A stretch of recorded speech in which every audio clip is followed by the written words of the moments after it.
ஓம் நம சிவாய.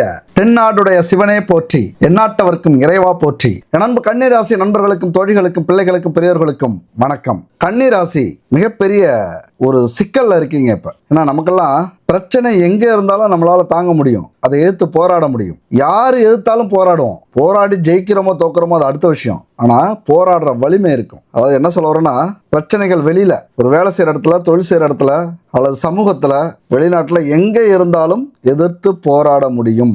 ஆனா கன்னிராசிக்கு குடும்பத்திலேயே எதிரிகள், குடும்பத்திலேயே முதல்ல பிரச்சனை. ஏன்னா அதை தான் சொன்னேன், எதுவுமே நம்மளால தாங்கிக்க முடியும், எதிர்த்து போராட முடியும். ஆனா உங்களை பொறுத்த வரைக்கும் குடும்பத்திலே பிரச்சனைங்கிறதுனால சோர்ந்து போயிடுவீங்க. அதை எப்படி சமாளிக்கிறதுன்னு தெரியாம முடங்கி போயிடுவீங்க. பல குழப்பங்கள். இந்த காலகட்டத்தில் குடும்பத்துல மிகப்பெரிய வார் நடக்கிறதுக்கான வாய்ப்புகள் நிறைய உண்டு. அது மட்டும் இல்ல, நீங்க எங்க போய் வேலை செஞ்சாலும் தொழில் செஞ்சாலும் அங்க இருக்கிறவங்களால உங்களுக்கு மிகப்பெரிய மன உளைச்சல். உங்களை எப்படி எதுக்குறாங்க, எப்படி கவிழ்க்கிறாங்க, எப்படி பிரச்சனையில கொண்டு போய் விடுறாங்கன்னே உங்களுக்கு தெரியாது. அதாவது உங்களுடைய எதிரிகள் இருக்காங்கல்ல, அவங்க எங்கேருந்து வருவாங்க அப்படின்னா, நீங்கள் வேலை செய்கிற இடத்துல, தொழில் செய்கிற இடத்துல உங்கள் கூட இருக்கிறவங்க தான் உங்களுக்கு எதிரி. ஆனால் அந்த எதிரிகள் எப்படி திட்டமிடுறாங்க, என்ன நினைக்கிறாங்க, என்ன நினச்சிட்டு நம்மள்கிட்ட பேசுகிறாங்க, எதுவுமே தெரியாது. மிகப்பெரிய சீக்ரெட்டாக இருக்கும். இன்னும் சொல்லப்போனால், ஒருத்தன் கூட இருந்தே அழிச்சிருப்பான், கூட இருந்தே கெடுத்திருப்பான், கூட இருந்தே நஷ்டப்படுத்தியிருப்பான், கூட இருந்தே குடும்பத்தை கெடுத்திருப்பான். ஆனால் அவன் தானா காரணம்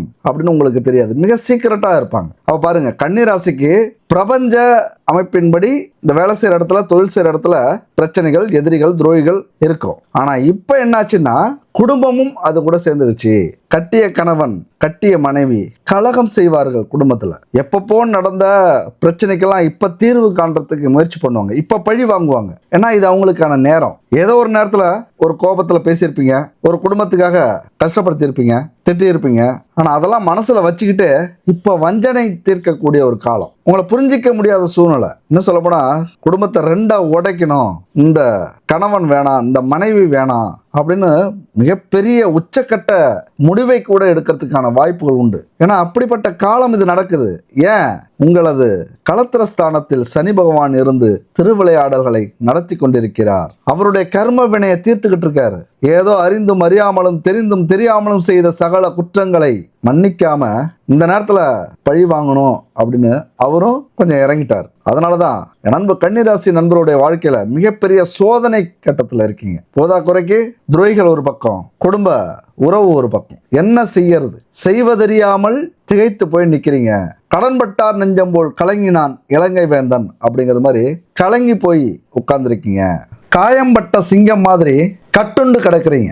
என்ன செய்யறது அப்படின்னு தெரியாம சூழ்ச்சிகளால் பின்னப்பட்ட வலையில சிக்கி. இந்த சூழ்ச்சி அப்படிங்கிறது உறவுகளால இருக்கலாம், அடுத்த மனிதர்களால இருக்கலாம், அல்லது சூழ்நிலையால இருக்கலாம். ஆனா ஏதாவது ஒரு சூழ்ச்சி வலையில பின்னப்பட்டு இந்த காலகட்டத்தில் செய்வதறியாது, வழி தெரியாம தவிச்சுக்கிட்டு இருக்கணும் அப்படிங்கிறது தான் பிரபஞ்ச விதி. இந்த காலகட்டத்தில் அதற்கான தீர்வு என்ன அப்படின்னு இந்த பிரபஞ்சம் உங்களுக்காக சொல்ல சொன்னதை இங்க நான் சொல்லிட்டு இருக்கேன். என்ன புரிஞ்சுக்கிட்டு, நீங்க கொடுத்து வைத்தவர்கள். இந்த வீடியோவை பார்க்க வந்துட்டீங்கள, அதனால நீங்க கொடுத்து வைத்தவர்கள். இந்த பிரபஞ்சமும் இந்த கிரக அமைப்புகளும் அந்த ஈசனும் உங்ககிட்ட சொல்ல வந்ததை நான் சொல்ல வந்திருக்கேன். அதாவது அவர்களுடைய ஒரு மீடியேட்டர் அப்படின்னு சொல்லுவாங்க. என்ன சொல்ல சொன்னாங்களோ இந்த மூவரும், அதாவது பிரபஞ்சம், கிரகங்கள், ஈஸ்வரன், இந்த மூன்று பேரும் என்ன சொல்ல வந்தார்களோ அதை உங்ககிட்ட சொல்றதுக்காக வந்திருக்கேன். என்ன கொஞ்சம் அனுமதிப்பீங்க அப்படிங்கிற நம்பிக்கையில இதை தொடர்றேன். அந்த விதிக்கே பாடம் சொல்லக்கூடியவர்கள், அந்த விதியவே திரும்பி ஓட வைக்கக்கூடியவர்கள். பார்க்க வேண்டியது எவ்வளவோ இருக்கு. அதுக்குள்ள எப்படி இங்க என்ன தெரியுமா, நீனா நானா. ஏன்னா எல்லாரும் சேர்ந்து ஒரு புலி குகைக்குள்ள தள்ளி விட்டா, ஒரு சிங்க குகைக்குள்ள தள்ளி விட்டா, அல்லது ஒரு போராட்ட களத்தில் மிருகங்கள் சூழ்ந்திருக்கும், குள்ள நரிகள் சூழ்ந்திருக்கும், கொடூரர்கள் சூழ்ந்திருக்கும் ஒரு போராட்ட களத்துக்குள்ளார உங்களை தள்ளிவிட்டா உங்களுடைய மனநிலை எப்படி இருக்கும், என்ன செய்யறதுன்னே தெரியல. ஒரு 40 வயதுக்கு மேல உள்ளவங்களுக்கு நல்லா தெரியும், அனுபவம் இருக்கும். ஆனா ஒரு 18 வயது, 20 வயது, 25 வயது திசை தெரியாத காட்டுக்குள்ளார விட்டது மாதிரி, மிருகங்களின் கூடாரத்துக்குள்ளார விட்டது மாதிரி செய்வதறியாமல் திகைச்சு போயிருக்கீங்க. ஏதோ ஒரு சூழ்நிலை உங்களை இப்ப தாக்கி சின்ன பின்னமா ஆக்கி வச்சிருக்கும். ஒரு நோயா இருக்கலாம், பெரிய வேலை மிஸ் பண்ணியிருக்கலாம், ஒரு தொழிலில் பெரிய நஷ்டம் ஏற்பட்டிருக்கலாம், ஒரு விபத்தால முடங்கி போய் வீட்டில் இருக்கலாம், அல்லது சூழ்ச்சி வலையால் பின்னப்பட்டு கோர்ட்டு கேஸு ஜெயில் இப்படி கூட முடங்கி இருக்கலாம், அல்லது ஒரு பெரிய அவமானத்தை சந்தித்து வீட்டை விட்டு வெளியேறி வெளிநாட்டுக்கு போயிருக்கலாம். ஏதாவது ஒரு வகையில சிக்கிக்கிட்டு சின்ன பின்னமாகி செய்வதறியாமல் இந்த வீடியோவை பார்க்க வந்திருக்கீங்க. அந்த ஈஸ்வரன் சொல்லி அனுப்பின செய்தி என்ன தெரியுமா? யாம் இருக்க பயமேன், அந்த சரவணன் இருக்க பயமேன், முருகபெருமான் இருக்க பயமேன் அப்படின்னு ஈஸ்வரன் சொல்லி அனுப்பியிருக்கிறார். இப்போ உங்களுக்கு அந்த பயம் இருக்குமா? பாதி பயம் போயிருக்கும், உண்மைதானே? அதாவது எதற்கும் கவலைப்படாதீர்கள், உங்களுடைய தற்காப்புக்கு உங்கள்கிட்ட ஆயுதம் இருக்கு. எந்த ஆயுதம்? ஒரு தன்னம்பிக்கை, தைரியம், எதற்கும் தளராத மனம். உங்ககிட்டே அந்த ஆயுதத்தை வச்சுக்கிட்டு நீங்க ஏன் கவலைப்படுறீங்க அப்படின்னு அந்த ஈஸ்வரன் சொல்லி அனுப்பியிருக்கிறார். உங்களுடைய ஹீரோ வந்து விட்டார், புது அவதாரம் எடுத்து விட்டார். இனி நடக்கிறத அந்த ஆண்டவனால் கூட தடுக்க முடியாது. ஏன்னா ஆண்டவனிட்ட கட்டளை அது. கொடுத்த வரத்தை ஆண்டவனாலும் மீற முடியாது தானே. அந்த ஆண்டவனே உங்களுக்கு கட்டளை இட்டு விட்டார். உங்களுடைய எதிரிகளுக்கும் சூழ்நிலைகளுக்கும் துரோகத்துக்கும் துன்பத்துக்கும் ஒரு முடிவு காலம் வைத்தாகிவிட்டது. முடிவு வந்துருச்சு அப்படின்னு முடிவு பண்ணிக்கங்க. இதுக்கு மேல என்ன செய்யணும்? உங்களுடைய ஆட்டம் மிக மிக இங்க முக்கியம். ஏன்னா களத்துல இருக்கிறது நீங்க தான். உங்களை காப்பாத்துறதுக்கு இன்னொரு ஹீரோ இங்க வரமாட்டார். உங்க படத்துக்கு நீங்க தாங்க ஹீரோ. புரியுதுங்களா? அப்ப உங்க ஹீரோ யாரு? தம்ப்நெயிலையும் பார்த்துருப்பீங்க, உங்கள் ஹீரோ புது அவதாரம் எடுத்து வந்து விட்டார் அப்படின்னு. அந்த ஹீரோவே நீங்க தாங்க. யாரு? நீங்க தான். உங்களுக்கு ஹீரோ, உங்க வீட்டுக்கு ஹீரோ, உங்க குடும்பத்துக்கு ஹீரோ, உங்க கணவன் மனைவிக்கு ஹீரோ, உங்கள் பெற்றோர்களுக்கு ஹீரோ, உங்கள் எதிரிகளுக்கு ஹீரோ, துரோகிகளுக்கு ஹீரோ. இந்த உலகத்துக்கே நீங்க தான் ஹீரோ. அப்ப அந்த ஹீரோவை தோற்கடிக்க முடியுமா? எப்படி சினிமாவில் ஹீரோ எது செஞ்சாலும் சரியாகத்தான் இருக்கும். ஹீரோ எந்த தவறு செய்தாலும் ஹீரோ பக்கம் நியாயம் இருக்கும். எவ்வளவு பெரிய பிரச்சனை வந்தாலும் அங்க யார் ஜெயிக்கிறது? ஹீரோ தான். அப்போ உங்களுடைய முடிவை நீங்களே தெரிஞ்சுக்கிங்க, புரிஞ்சுக்கிங்க. அப்போ உங்களால உங்க படத்துல, அதாவது இந்த வாழ்க்கை வெற்றி சரித்திரத்தில் ஜெயிக்க முடியும். எப்பா ஹீரோ நீங்க தாங்க. உங்களுக்கு இன்னொரு ஹீரோ தேவையில்ல, இன்னொரு ஹீரோ வரவும் மாட்டாங்க. ஏன்னா ஒவ்வொருத்தவங்களுக்குமே அவங்கவுங்க ஹீரோ தான். அவங்கவுங்களுக்கு ஒரு வாழ்க்கை உண்டு. இங்க நடக்கிற ஓட்டப்பந்தயத்துல, இங்க நடக்கிற ஒரு போர்ல, இங்க நடக்கிற கேம் அவங்கவுங்க தான் ஜெயிப்பாங்க. உங்களை ஜெயிக்க வைக்கிறதுக்காக இந்த உலகத்துல யாரும் பிறக்கல. உங்களை ஜெயிச்சு நீங்க வெற்றி வகை சூடுறதுக்காக இங்க யாரும் உழைக்கல. எல்லாருக்குமே ஒவ்வொரு கஷ்டம், ஒவ்வொரு அனுபவம், ஒவ்வொரு முயற்சி, ஒவ்வொரு அதிர்ஷ்ட வாழ்க்கை. நீங்க எந்த இடத்துல இருக்கீங்க? உங்களுடைய வாழ்க்கைய தூக்கி நிறுத்துறதுக்கு உங்களால தான் முடியும். இங்க எந்த ஹீரோவும் வர போறதில்ல. உங்களுக்கு ஹீரோ நீங்க தான். இனிமே என்ன பண்ண போறீங்க? சொல்லி அடிக்க போறீங்க. சொல்லி அடிச்சேன் அடி, அடிச்சேன்னு நெத்தி அடிதான் அடி. அடிப்பீங்களா? இனிமே தலை தெறிக்க ஓடணும். யாரு? எதிரிகளோ துரோகிகளோ அல்ல, உங்க முன்னாடி இருக்கிற பிரச்சனைகள். ஏன்பா நேத்து என் வேலை போயிடுச்சு, நீங்க கூலா மோட்டிவேஷன் ஸ்பீச் கொடுத்துக்கிட்டு இருக்க, சரிதானே? ஏன்பா நேத்து எனக்கு 1 லட்சம் நஷ்டம் ஆயிடுச்சு, நீங்க உங்களால முன்னேற முடியும், உங்களால ஜெயிக்க முடியும்னு கதை விட்டுக்கிட்டு இருக்க, சரிதானே?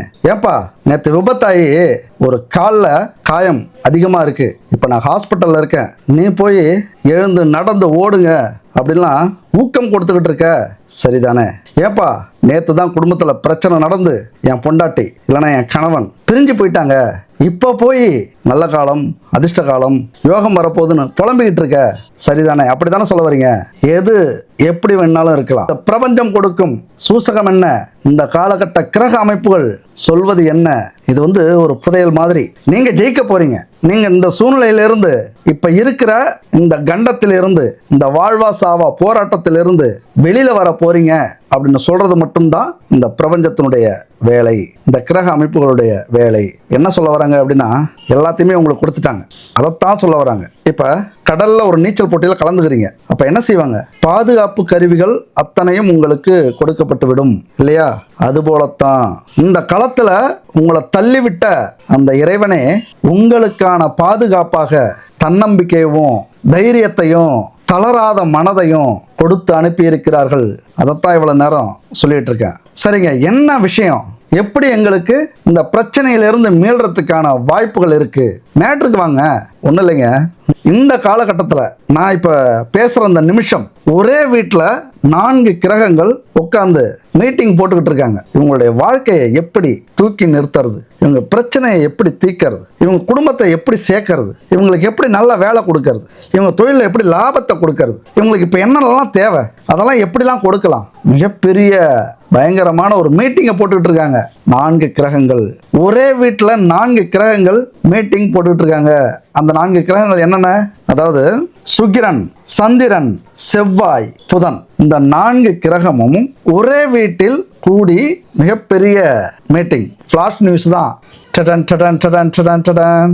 இப்போ டிவிலலாம் ஒரு ஃப்ளாஷ் நியூஸ் வருதுன்னா அந்த நியூஸை விட பேக்ரவுண்ட் மியூசிக், அந்த பிஜிஎம் இருக்க நம்மளை மிரட்டி விட்டுரும். என்னமோ ஏதோன்னு போய் பார்ப்போம். அப்படியே ஒரு மாதிரி ஆக்கிடும் நம்மளை. அந்த மாதிரி யோசிச்சிங்க. இந்த 4 கிரகங்களும் உங்கள் வாழ்க்கையில் உங்களை எப்படியெல்லாம் தூக்கி விடலாம் அப்படிங்கிறதுக்காகவே வந்திருக்கு. ஒரு விஷயத்தை புரிஞ்சுங்க. ஒரு பாயிண்ட்டை நம்ம எடுக்கிறோம் அப்படின்னா அதை பாசிட்டிவாகவும் எடுக்கலாம், நெகட்டிவாகவும் எடுக்கலாம், இல்லையா? இப்போ இந்த 4 கிரகம் உங்களுக்கு நல்லது செய்ய வந்திருக்கு, நல்லது ஏதாவது செய்யலாமா அப்படின்னு முன்னாடி வந்திருக்கு அப்படின்னு நான் சொல்கிறேன், பாசிட்டிவாக சொல்கிறேன். இதே நெகட்டிவாக சொல்லலாம். இந்த கிரகம் உங்களை சோதிக்க வந்திருக்கு, உங்கள் குடும்பத்தில் பிரச்சனையை உருவாக்க வந்திருக்கு இப்படின்னு நெகட்டிவாகவும் சொல்லலாம். அதுதான் நம்ம வாழ்க்கையில் எந்த நிமிஷத்தையும் பாசிட்டிவாகவும் எடுத்துக்கலாம், நெகட்டிவாகவும் எடுத்துக்கலாம். பாசிட்டிவாக எடுத்துக்கிறவங்க மூளை டக்குன்னு சுறுசுறுப்பாகிடும், நம்மளால முடியுங்கிற நம்பிக்கை வந்துடும். அவங்க நல்ல பாதையவே தேர்ந்தெடுப்பாங்க. அப்போ நடக்கிறதெல்லாம் நல்லதாகவே நடக்கும். அங்கே முன்னேற்றம் எப்படி இருக்கும்? வெற்றி சரித்திரத்தை எழுதும்.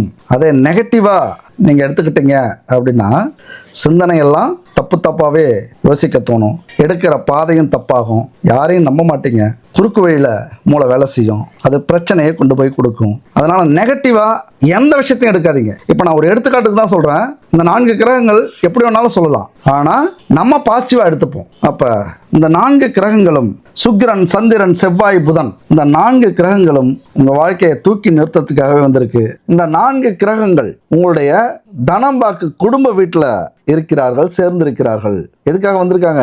நான் சொன்னது மாதிரி உங்கள் வாழ்க்கையை தூக்கி நிறுத்தத்துக்காகவே வந்திருக்கிறார்கள். அதாவது இன்னும் 2 மாதம் இது ஒரு பெரிய வாய்ப்பு உங்களுக்கு. இதை மிஸ் பண்ணிட்டீங்க அப்படின்னா ரொம்ப கஷ்டம். அந்த கஷ்டங்கிற வார்த்தையை நான் சொல்லக்கூடாது, சொல்ல மாட்டேன். இருந்தாலும் விழித்து கொள்ளுங்கள். இதெல்லாம் சொல்கிறதுக்கு நீ என்ன பெரிய ஞானியா? கேட்கலாம், ஒன்றும் பிரச்சனை இல்லை. ஆனால் இதில் ஒரு பெரிய உண்மை இருக்குது. இந்த நேரத்தில் நீங்கள் வீழ்ச்சிக்கிட்டாதான், இந்த நேரத்தில் இருக்கிற பிரச்சனைகளுக்கான தீர்வை நீங்கள் கண்டாதான் வாழ்க்கையே சிறப்பாக இருக்கும். அடுத்தடுத்து வரப்போகிற பிரச்சனை மிக பெருசு. உங்களை தற்காத்து கொள்ள இது ஒரு அற்புதமான காலகட்டம், இந்த 2 மாதம். அதுக்கு தான் அந்த 4 கிரகங்களும் ஒரு வீட்டில் அமர்ந்திருக்கிறார்கள். அதுவும் உங்களுடைய ராசி அதிபதி கூட சேர்ந்திருக்கிறது மிக அற்புதமான விஷயம். ஒரு தன்னம்பிக்கையும் தைரியமும் ஒரு சுறுசுறுப்பும், நம்மளால முடியும் அப்படிங்கிற எண்ணமும் இப்போ வரும். உண்மையாக இப்போ திகைச்சு போயிருப்பீங்க. இதெல்லாம் பார்த்து நீங்கள் மிரளக்கூடியவர்கள், பயப்படக்கூடியவர்கள், பயந்தவர்கள் இப்போ அதெல்லாம் பார்த்து சர்வ சாதாரணமாக கடந்து போவீங்க. எவ்வளோ பெரிய பிரச்சனையாக இருந்தாலும் ரொம்ப ஈஸியாக அதை சரி பண்ணிட்டு போயிட்டே இருப்பீங்க. நான் செவ்வாய் பகவான் 2ஆம் வீட்டில் வந்து அமர்ந்திருக்கிறார். இந்த நேரத்தில் பிரச்சனைகள் குடும்பத்திலையும் வரும், ஆனால் அங்கே அனுபவம் இருக்கு. புதன் பகவான் கூட இருக்கிறாரு. அந்த கோபம் வந்ததுன்னா அதை நிறுத்திப்பீங்க, அதை தடுப்பீங்க, புரிஞ்சுப்பீங்க. இந்த இடத்துல கோபம் தேவையில்லை, நிதானம் தேவை, ஒரு பெருந்தன்மை தேவை, இதை பேசக்கூடாது, இதை செய்யக்கூடாது அப்படிங்கிற புரிதல் வந்துடும். அது குடும்பத்தில் மட்டும் இல்லை, எங்கே இருந்தாலும் சரி, எந்த இடத்துல இருந்தாலும் சரி. எப்பொழுதுமே இந்த அளவுக்கு நீங்கள் யோசிக்கவே மாட்டீங்க. ஆனால் இனிமே யோசிப்பீங்க. பட்டது போதும், கெட்டது போதும், நம்பினது போதும், பொறுத்தது போதும், அவசரப்பட்டது போதும். எந்த இடத்துல பொறுக்கணும், எந்த இடத்துல அவசரப்படணும், எந்த இடத்துல அமைதியாக இருக்கணும், எந்த இடத்துல பேசணும், எந்த இடத்துல சிரிக்கணும், எந்த இடத்துல அழுவணும், மிகப்பெரிய ஒரு பாடத்தை உங்களுக்கு இதுவரைக்கும் இந்த காலகட்டம் நடத்தி இருக்கும், புரிய வச்சிருக்கும். இப்போ குரு பகவான் உங்களது 10ஆம் வீட்டிலிருந்து 11ஆம் வீட்டிற்கு மாறி இருக்கிறார். தொழிலை விட்டு வெளில வந்திருப்பீங்க, தன்னாலா தொழிலில் நஷ்டமாயிருக்கும். வேலையில் விட்டு வெளில வந்திருப்பீங்க, வெளிநாட்டுக்கு போயிருந்தீங்கன்னா திரும்ப வந்திருப்பீங்க. உங்களுக்கு மரியாதை இல்லை அப்படின்னு செய்கிற வேலையிலேருந்து வெளியில் வந்திருப்பீங்க. எவ்வளோ பெரிய உயர்ந்த பதவியாக இருந்தாலும் சரி. 10ஆம் வீட்டில் குரு பகவான் இருந்து பதவியை பறித்திருப்பார், கௌரவத்தை கெடுத்திருப்பார். ஏன்னா அவர் பகை வீட்டில் இருக்காரு, அவரை சொல்லி குத்தம் இல்லை. அவரால் அங்கே நல்ல விஷயத்தை நல்ல காரியத்தை உங்களுக்காக செய்ய முடியாது. சூழ்நிலை கைதியா அவர் நிற்கிறார். இந்த நேரத்தில் தான் எதிரிகளின் சூழ்ச்சிக்கு நீங்கள் ஆளாகி இருப்பீங்க. சுத்து போட்டிருப்பாங்க. எப்படி நீங்கள் தப்பிக்கலாம் அப்படின்னு போன வீடியோவில் நிறைய சொல்லியிருக்கேன், போய் பாருங்க. அற்புதமான ஒரு வீடியோ, நிறைய பேர் பாராட்டி இருக்காங்க. அதனால இந்த மாதிரியான காலகட்டம் அப்படிங்கிறது ரொம்ப சூழ்ச்சி மிகுந்த காலகட்டம். எதிரிகள் எங்கேருந்து அடிப்பாங்கன்னே தெரியாது, கூடவே இருப்பாங்க, மறைஞ்சிருப்பாங்க, ரகசியமா இருப்பாங்க. எதிரிகள்னா ஒரு மனிதராக நீங்க நினைக்க கூடாது. சூழ்நிலைகளும் இருக்கலாம், நேரமும் இருக்கலாம், வாகனமாக இருக்கலாம், மிருகங்களாக இருக்கலாம். நமக்கு பிரச்சனை வருது, நமக்கு கஷ்டம் வருது அப்படின்னா மனிதர்களால் மட்டும் வராது. நாம நடக்கிற பாதை, நம்மளை கிராஸ் பண்ற வாகனம், மிருகங்கள், இப்படி நேரம், இது எல்லாமே சேர்ந்து நம்மளை பழி வாங்கும். இது மாதிரி புதைக்குழியில் இப்போ சிக்கிட்டு இருக்கீங்க நண்பு கன்னிராசி நண்பர்களும் தோழிகளும். அதாவது எல்லாருக்கும் ஒரு இடத்துல தான் எதிரி இருப்பாங்க, உங்களுக்கு 2 இடத்துல இருக்காங்க. இப்போது குடும்பத்துக்குள்ளாரே இருக்காங்க, உங்களை புரிஞ்சிக்காம கணவனோ மனைவியோ செயல்பட்டு இருக்காங்க. அடுத்தது நீங்க வேலை செய்யற இடத்துல, தொழில் செய்யற இடத்துல, பொருளாதாரத்தை மீட்டெடுக்க வேண்டிய முக்கியமான இடத்துல எதிரிகள் துரோகிகள் பதுங்கி இருந்து வேலை பார்த்துட்டு இருக்காங்க. பெரிய சூழ்ச்சியில இப்ப சிக்கி தவிக்கிறீங்க. அதனால உங்களுக்கு 2 இடத்துல இருந்து எதிரிகள் உண்டு.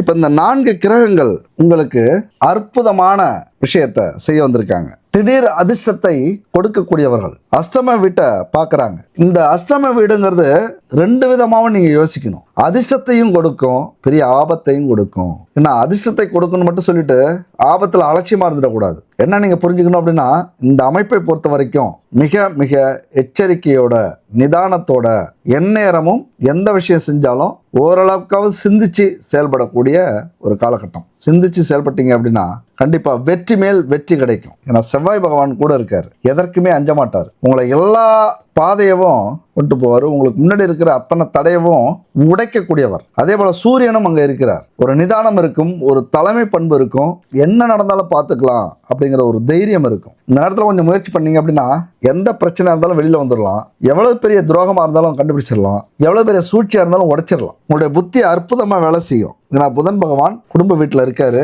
குடும்பத்துக்காக அத்தனை முயற்சியவும் செய்ய போறீங்க. அது மட்டும் இல்ல, குரு பகவானின் பார்வை உங்களது 3வது வீட்டில் விழுது.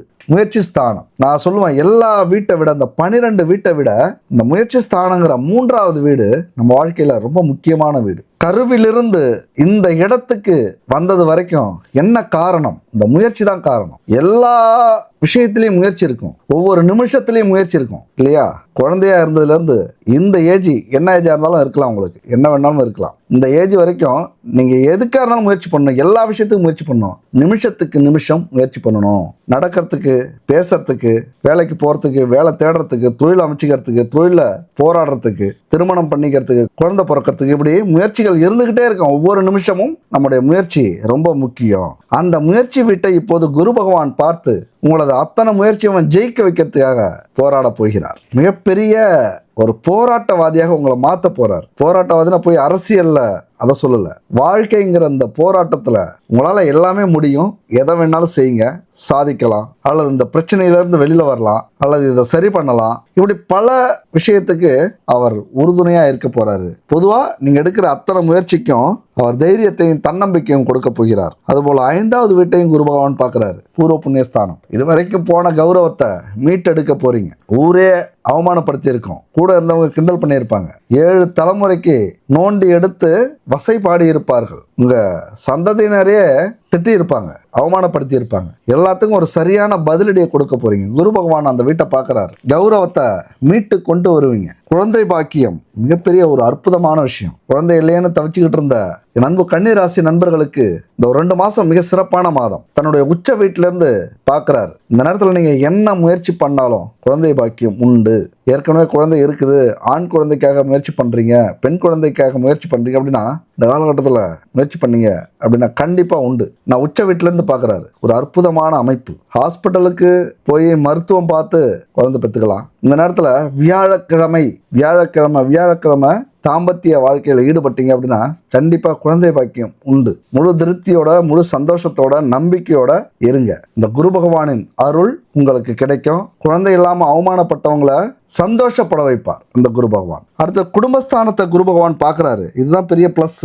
குடும்பஸ்தானத்தை பார்த்து கணவனையோ மனைவியையோ ஊக்கப்படுத்தி சந்தோஷப்படுத்தி குழந்தை பாக்கியத்தை கொடுக்க போகிறார். இதெல்லாம் ஒரு தொடர்பு உண்டு. ஒரு வீட்டுக்கு ஒரு வீடு தொடர்பு உண்டு. சுகஸ்தானத்தையும், சுகத்தை நீங்கள் எப்படி வேணாலும் எடுத்துக்கலாம். என்ன கஷ்டப்பட்டுக்கிட்டு இருந்தாலும் இந்த நேரத்தில் நீங்கள் சுகத்தை அனுபவிக்கணும். அப்போ ஒரு குழந்தை பிறக்கிறதுக்கோ சரி, குடும்பத்தில் சந்தோஷம் உருவாகிறதுக்கோ சரி, இந்த சுகம்ங்கிறது ரொம்ப முக்கியம். சுகஸ்தானத்தை குரு பகவான் பார்க்குறாரு, பூர்வ புண்ணிய ஸ்தானத்தை பார்க்குறாரு, குழந்தை ஸ்தானத்தை, குடும்பஸ்தானத்தை பார்க்குறாரு. ஒரு அற்புதமான ஜெயின் மாதிரி. குழந்தை இல்லாமலே பெரிய அவமானத்தை சந்திச்சுக்கிட்டு இருப்பீங்க. எந்த விஷயத்துலையும் ஒரு நிம்மதி இருக்காது. எதையுமே நிம்மதியாக செய்ய முடியாது. எல்லாத்துலேயும் ஒரு தயக்கம், ஒரு குற்ற உணர்ச்சி. எதுக்கு இந்த வாழ்க்கை அப்படிங்கிற ஒரு விரக்தி. அடிக்கிறவங்களை கூட திருப்பி அடிக்க முடியாத ஒரு பலவீனமாக இருக்கக்கூடியவர்கள் என் நண்ப கன்னிராசி நண்பர்களும் தோழிகளும் இந்த காலகட்டத்தில் உங்களை தலை நிமிர்ந்து வைக்கப் போகிறார்கள் இந்த 4 கிரகங்களும். இவர்கள் கூட குரு பகவானும் உங்களுக்கு அற்புதமான பலனை கொடுக்க போகிறார். மிக சிறப்பாக இருக்க போகுது. இது வரைக்கும் தொழிலில் கஷ்டப்பட்டுட்டு இருப்பீங்க, நல்லபடியாக தொழில் அமைய போகுது. லாபமே இல்லைனாலும் மற்ற விஷயத்தில் குடும்ப கௌரவத்தை காப்பாற்றுவார். ஏன்னா லாப வீட்டில் குரு பகவான் வந்து 2 மாதத்துக்கு அமர்ந்தாலே கொஞ்சம் பண வருமானம் குறையும். ஆனால் இதுவரைக்கும் கிடைக்காத சந்தோஷம், இதுவரைக்கும் நடக்காத விஷயத்தெல்லாம் நடத்தி வைப்பார் குரு பகவான். அவருடைய பார்வை கோடி புண்ணியம். ஏன்னா எவ்வளவுதான் பணம் இருந்தாலும் சந்தோஷம் நிம்மதி இல்லைன்னா அந்த பணம்லாம் வேஸ்ட் தானே. குடும்பத்தில் ஒற்றுமை இல்லை, கணவன் மனைவி சேர்ந்து இல்லைன்னா கோடிக்கணக்கான பணம் கொடுத்தாலும் அது வேஸ்ட். அது குடும்பத்தோட கணவன் மனைவியோட குழந்தை குட்டிகளோட வாழ்க்கை வாழ்ந்தாதான் அந்த பணத்துக்கே ஒரு பவர் உண்டு. அதனால இந்த காலகட்டத்தில் லாபம் இல்லைனாலும் உங்க குடும்பத்தை சேர்த்து வைக்க போகிறார். சேர்ந்து இந்த போராட்ட களத்தை வலுப்படுத்த போறீங்க. எல்லாருக்கும் பதிலடி கொடுக்க போறீங்க. இந்த போராட்டத்தில் ஜெயிக்க போறீங்க. மிகப்பெரிய சந்தோஷத்தை கொடுக்க போகுது. பிரிந்திருந்த கணவன் மனைவி, அப்பா அம்மா, பிள்ளைகள், பெற்றோர்கள் இவங்கெல்லாம் ஒன்று சேர போறாங்க. அதுபோல கொஞ்சம் உங்களுடைய முயற்சி இனிமே புத்திசாலித்தனமாக இருக்கும், வெறித்தனமாக இருக்கும். எதுக்குமே இனிமே ஒரு முறைக்கு 100 முறை யோசித்து அடி எடுத்து வச்சிங்க அப்படின்னா அது வெற்றியில் முடியும்.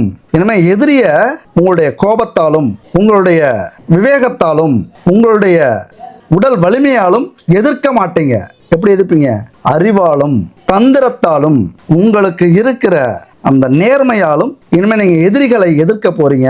கடனை எப்படியெல்லாம் அடைக்கலாம் அப்படிங்கிற ஒரு தன்னம்பிக்கை உங்களுக்கு வரப்போகுது. நோயெல்லாம் இனிமே பதுங்கெல்லாம் வேலை பார்க்க முடியாது. உடனே கண்டுபிடிச்சிருவீங்க. அட நோயே, நீ தான் உள்ள இருந்துக்கிட்டு இவ்வளவு ஆட்டம் போடுறியா, வெளியில வா, உன்னை இப்பவே விரட்டி விடுறேன். இப்படி உடனே மருத்துவரை பார்த்து அந்த நோயை விரட்டி அடிப்பீர்கள்.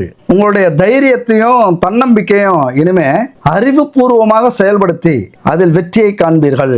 ஆனா எல்லா விஷயத்திலையும் அதிரடியை காட்டுவீங்க. அதுதான் இங்க முக்கியம். ஏன்னா இவங்க எல்லாரோடையும் சேர்ந்து இருக்கிறது யாரு? உங்களுடைய அதிபதி.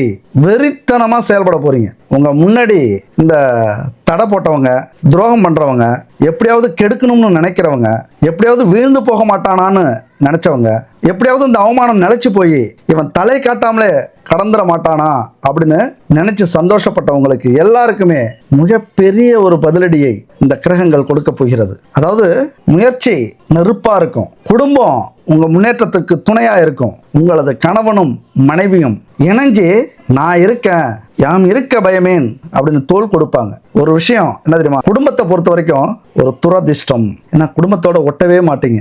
ஏன் ஒட்ட மாட்டீங்க? அநியாயம் பண்றவங்களா? அப்படி இல்லை, உங்களை புரிஞ்சிக்க மாட்டாங்க. உங்க வேகத்துக்கும் உங்க கோபத்துக்கும் பின்னாடி ஒரு மிகப்பெரிய அன்பு இருக்கு, மிகப்பெரிய ஒரு உண்மை இருக்கு, மிகப்பெரிய ஒரு பாசம் இருக்கு, ஒரு கடமை இருக்கு. குடும்பத்துக்காகத்தான் நான் அப்படின்னு உங்களை புரிஞ்சிக்கவே மாட்டாங்க உங்களது குடும்பத்தார்கள். உங்கள் பக்கம் இருக்கிற நியாயத்தை, அந்த உண்மையை இப்ப புரிந்து கொள்ளக்கூடிய ஒரு காலம். அதனால இப்ப நீங்க ஹீரோவா போறீங்க. இந்த படத்துல பல துரோகங்கள் நடக்கலாம், பல பிரச்சனைகள் நடக்கலாம், பல அதிரடி திருப்பங்கள் நடக்கலாம். ஆனா கடைசியில ஜெயிக்க போறது நம்ம ஹீரோ தான். என்னைக்குமே நீங்க ஒண்ணு மட்டும் மறந்துடக்கூடாதுங்க. ஒருத்தரை மட்டும் மறந்துடவே கூடாது. அவரை மறந்துட்டீங்க அப்படின்னா இந்த உலகமே உங்களை புதைத்து விடும். இங்க யாரை அடிச்சா வாழலாம் அப்படிங்கறதான் கணக்கு. நீங்க வேணா எல்லாரையும் நம்பலாம், எல்லாரும் நல்லவங்கன்னு நம்பலாம். ஆனா யார் அடிச்சா வாழலாம் அப்படிங்கிற இந்த உலகத்துல நீங்க வாழ்ந்துகிட்டு இருக்கீங்க. குறிப்பா யாரையும் நம்பக்கூடாது. நம்பி அலட்சியமா இருந்துட்டீங்க அப்படின்னா அத்தனை பேரும் அந்தந்த சூழ்நிலைக்கு ஏற்றது மாதிரி, அந்தந்த நேரத்துக்கு ஏற்றது மாதிரி உங்களை பலிகடாவாக மாற்றுவார்கள். அப்ப அப்போ இந்த சூழ்நிலையை புரிஞ்சுக்கிங்க. இது நமக்கான நேரம். உலகத்தை புரிஞ்சுக்கிறதுக்கு அல்லது என்ன பிரச்சனைகளை இப்போ இருக்கீங்களோ அதை பற்றின தேடல் இங்கே ரொம்ப முக்கியம். அதை பற்றி நீங்கள் ஆராய்ச்சி பண்ணியே ஆகணும். ஏன்னா புதன் அந்த புத்திக்கு அதிபதி உங்கள் அதிபதியோடு சேர்ந்திருக்கிறார். இந்த நேரத்தில் நிறைய உண்மைகளை உங்கள் புத்திக்கு இந்த பிரபஞ்சம் கொண்டு வரும். நிறைய மனிதர்களை புரிய வைக்கும். யார் நல்லவர்கள், யார் கெட்டவர்கள், யார் சூழ்நிலை கைதி, யார் உண்மையானவர்கள், யார் துரோகிகள், அத்தனை பேரையும் உங்களால் புரிந்து கொள்ளக்கூடிய ஒரு நேரம்ங்க இது. என்ன தெரியுமா, நான் முன்னாடியே சொல்லிட்டேன், உங்களுக்கு தன்னம்பிக்கை, தைரியம், தளராத மனம் 100% உண்டு. அதை மட்டும் நீங்கள் பயன்படுத்தினீங்க அப்படின்னா இங்கே ஜெயிக்கலாம். சரி, நான் ஒரு விஷயம் சொன்னல, மறந்துட்டேன். யாரை நம்புறது? எப்பொழுதுமே இவரை மட்டும் கைவிட்டுறாதீங்கன்னு சொன்னல. யாரு? முருகன். அந்த முருகப்பெருமானை மறந்துடாதீங்க.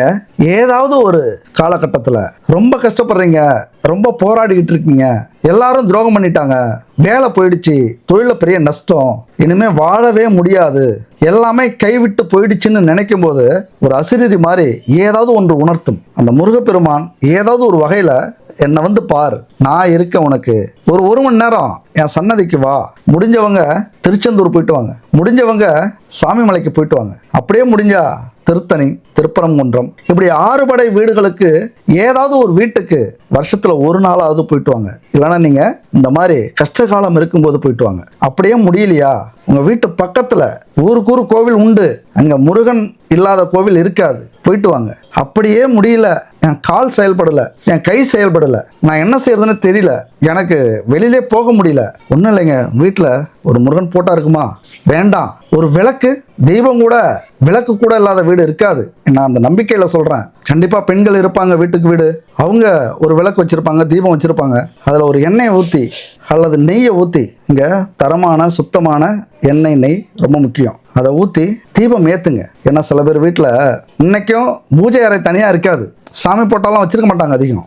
முதல்ல கடவுளை நம்பியிருக்க மாட்டீங்க. அதனால தான் உங்கள் வீட்டில் பூஜை அறை எங்கே இருக்குன்னே தெரியாது, கோவில் எங்கே இருக்குன்னு தெரியாது, எந்தெந்த கோவில் நம்ம போகணும் நம்ம ராசிக்குன்னு தெரியாது, தெரிஞ்சு இருக்க மாட்டீங்க.